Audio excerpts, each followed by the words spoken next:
Gavin Ortlund runs a YouTube channel called Truth Unites, okay? He was called out by a Daily Wire author named Megan Basham. It wasn't super bad, but it was enough where he put, if you scroll down, you can see 2 of his responses to it, okay? So Gavin he does something called theological triage. He's always trying to have good faith conversations with people from different theological streams. And he did 2 videos, Megan Basham's Shepherds for Sale, Problems with the Book, responding to Megan Basham's latest claim. Okay, so now, first of all... You explained to me what this was all about. So what did this Daily Wire author write this book about? Thank you. Daily Wire author wrote a book about the claims highlighting leftist influence in Christian circles.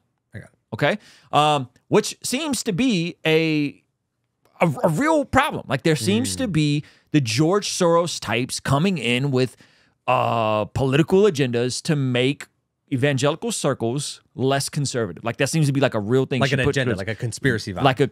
Like an agenda. I don't even want to call it a conspiracy. Like there's actual evidence of it. So here's basically a claim. Meg made a compelling case that this is Southern Seminary, one of the Southern theological seminaries in EEN, were funded to infiltrate the church with climate alarmism. Climate alarmism. That's the point. Climate alarmism. By the way, real quick, shout out to Gavin Ortlund. New book. This is called What It Means to Be Protestant. Okay, in the midst of this controversy, he's putting out a new book, and I want to give him some props and shout him out because I'm actually excited to get into this. I read the first 2 chapters of Meg's book. I'm really excited to get into this.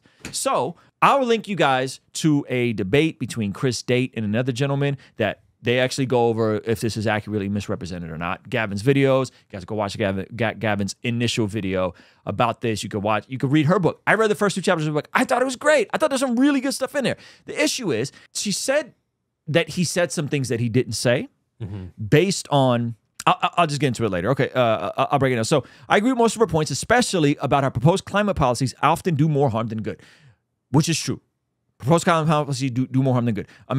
California's trying to go to no gas vehicles till 2025. Bad policies. Most of these policies are bad. Most of these policies do more harm than good in that they cause poor people who are trying to come out of poverty, that are suffering in developing nations, to suffer more. Bad. We shouldn't do that. It's bad. Yep. Okay? So most of these policies are bad, okay? And they hurt poor people, or policies, shiny policies, like more solar panels and more EVs are forcing people in the Congo, often children, to pull the coal mine. Was it called? Cobalt mines. Cobalt mines. Yep. And that's not good. This is bad.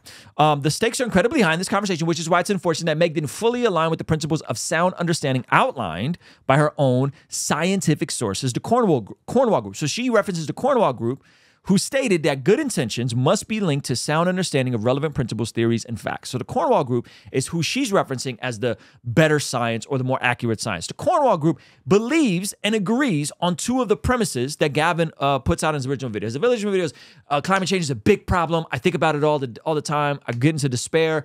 And so the Cornwall Group acknowledges that the Earth has gotten warmer in the past 150 years. That is something they acknowledge in her book. She puts it in her book. Yeah. Okay?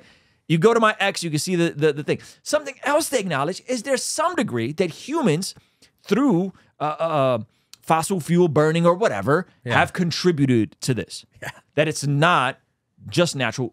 Now, they say it's not the majority of the contribution, but it is to some degree a contribution. So that's her sources. And in her own sources said, in a conversation like this, even if you got good intentions, you cannot just be linked. Good intentions must be linked to sound understanding. And she didn't follow this principle. So let me see if I'm tracking. So we have George Soros funds a group of people to influence not just George Soros, other people on the left. Yes, and they've been doing this for 20 plus years, according to Meg, and she posts some receipts. To soften the blow of climate change influence on Christian conservatives. Yes, and to ultimately push through bad climate policies that they think are good, but they actually do more harm than good. So if they can normalize it more for Christians who are typically more against it, then we get duped by something like the Green New Deal. We can get duped by electric cars in California. Yes. Okay, and so now they're debating on whether it's actually that big of a deal. Gavin, the Christian YouTuber, is saying, I actually do think about it a lot. And she's like, no, it's not that big of a deal. And it kind of goes back to the, like, you know, leftist brainwash versus right. She thinks he denying isn't a shepherd for sale himself, but that he's under the spirit of the air. She doesn't say spirit of the air. Let me be careful not to put words in her. But she basically thinks that this is trickled down to YouTubers and to pastors who have no funding from Big Eva, Big Evangelical Complex. Whoa. But they are influenced by this. And so Gavin, according to her, is kind of regurgitating leftist talking points. Yeah, without realizing. Okay, without realizing, okay? And he probably is more concerned about this stuff than I am. I think everything she laid out, in my opinion, is more accurate and is more sensible, okay? But again, her own sources acknowledge that climate change is real. Okay, they never deny it, and they acknowledge that it's probably man-made, though they would say it's not the majority of it. Okay. So when it takes this high, especially regarding response to proposed climate change policies, it's crucial to get the details correct. While I almost love everything I've read so far in Meg's book, I have to address 7 significant misrepresentations. I don't think we have to go through all of them, but here are the big ones. Ortlund states that rejecting the scientific consensus on climate change, this is the biggest one, equates to believing in conspiracy and hoax. So she basically frames it in her book that anyone who rejects this consensus is believing in conspiracy and hoax. Yeah. So what she's basically framing is anyone who says that, I don't know about that, is a conspiracy theorist or hoaxes. Yeah. What Ortlund actually said, and you guys can go pull up the receipts, I posted them, and I'll post more links. He noted that believing all scientists are conspiring would require a level of conspiracy and hoax. But he did not accuse skeptics of buying into conspiracy theories simply for rejecting the consensus. I reject the consensus. He's not calling me, he's saying that in order for there to be such a consensus, it would require conspiracy and hoax. So she's putting words in his mouth that just aren't there, which I don't think is fair, and Gavin took offense to. She suggests that rejecting climate consensus is a failure to take responsibility. Posture as a Christian, what Ortlund said, he argued that dismissing the consensus without study is irresponsible, but acknowledged a thoughtful rejection could be valid. His focus was on encouraging informed opinions. And again, you guys can go look at all this. So his video is very reasonable.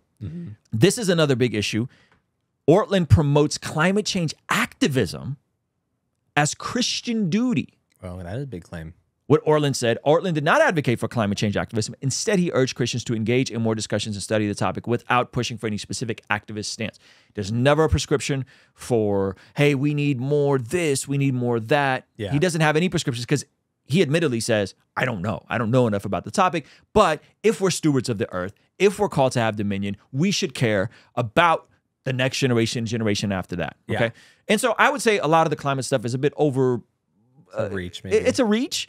But the way she painted him was that he is now a part of this whole thing. She implies it disagrees with them on climate change, are motivated on she implies that Ortlund, who's motivated with climate changes, are motivated only by politics. Okay, many skeptics by influence or political factors without thorough study. He did not claim this was true for all skeptics, but rather emphasized the importance of being informed. So he's just like, look, hit the books. You guys should know what you're talking about, yada, yada. Okay. So here's the big takeaway, and there's others. In discussions like this, it's important to accurately represent people. Gavin was a small part of this chapter, but his rightful offense for being misrepresented distracts from Meg's mission in the book's larger point. Here's an example. So then someone responded to this. I read the first chapter, knew Ortlund was being misrepresented, and put the book down. If I can't trust reading about something I know about, how do I trust the rest of it? Hard to pass. I hope Meg considers this. As Jesus said, the world will know we're his disciples by how we love one another. Not accurately representing our brother and not following up for clarity is not loving. Even if I may disagree on how much of climate change is man-made, both Gavin and Meg both agree that some causes, though perhaps not the majority, are indeed man-made. And then I linked to date Chris. So she responded to this, and she basically just kind of brushed it off, you know? And again, I'll link you guys to a great debate that Chris Date just had on this conversation. I haven't finished it, but I'm almost done with it. And then oddly enough, J.D. Greer, another dude mentioned in the book, puts out a point-by-point response of what she said about what he said and what he actually said in the full context, right? It's things like sexual sin, God whispers about sexual sin, and he's like, that's in the context of this, and he just kind of goes over it point by point. And so anyway, this has caused a big big issue all over X, and the responses are just nasty, and it's a bummer because I think Meg has a good book, and her refusing to acknowledge that, hey, perhaps you may have represented him based on what you think he implied, based on what the sense you got, based on, because when you start saying like implied and the sense and the gist of what he says, now we're entering the heart of what he was saying. The heart of what he's saying. Now we're entering to like leftist, it's the vibes. The vibe I got, the energy I got. And it's, and again, I don't think she's doing this maliciously. I think she's honestly just misunderstanding what he's actually saying. And I'll demonstrate that to you guys by this last point, and then we'll be done with this conversation. and I won't talk about it. But shout out to Gavin for his new book. Figured show him some love on this. And I'm actually really excited to read that. This is, and this, by the way, this brought out some very interesting people in my mentions. Let me just say that. It's talking about climate change. X is a very interesting place. Because I'm like, yo, can you guys even concede the points in her book that climate change is real, that it is man-made to some degree? Yeah, bro. It's just because you're disagreeing with her. Like, it's a weird. So if you guys go to my X, it's a mess over there, if I'm honest. X is a mess over there. Sorry, I almost went straight Eminem right here. Yeah, you did. All right, so check this out. So she responded to me. So this is her response. While I appreciate that you read it eventually, I disagree with your analysis. By the way, to be fair, I did have an analysis based on a couple of videos that I watched, Chris Date's video specifically, and people were like, I can't believe you have an opinion without reading the whole book. And I'm like, I got to read, okay, I'll read the first 2 chapters. So I read the first, I'm not reading the whole book, right? You can have an opinion on something without needing the whole book. Anyway. Let's be honest. The second half of the book is just trying to hit the publisher word count. Chill. While I appreciate that you read it eventually, I disagree with your analysis. He clearly said it is a thing Christians can't not talk about. He said it is something that should be understood within the framework of being pro-life. And what he said, by the way, is if climate change is causing poor people to suffer and die, and we are pro-life, we should think about that. That's what he said. Okay. I don't think he equated that to a pro-life issue. The entire emphasis of the episode was that the consensus is so overwhelming, one would have to believe and conspiracy and hoax to think all those consensus scientists are wrong. The thrust of his commentary is that if hitting the books will agree with the consensus. Okay, so listen to this point. So she still doesn't understand the distinguishment. One would have to believe conspiracy and hoax to think that all those consensus science is wrong. He never said that people would have to believe a conspiracy and hoax. He said in order for there to be such a massive consensus that's false, it would take a conspiracy and hoax. And I, again, dropped that down to her, and she unfortunately didn't get it. So that's that. People are going to be mad about this video. People are really mad on X. But hey, good news is Gavin has a brand new book out, and it's called What It Means to Be Protestant. Shout out to Gavin Orland. I like it. I like the cover. I like the name. Shout out Gavin Orland and Truth Unites. Hey, thank you so much for checking out the video. Comment down below and let me know what you think. And be sure to check out this video that YouTube is recommending just for you. Let me know if they nailed it. All right? I'll see you over there. Peace.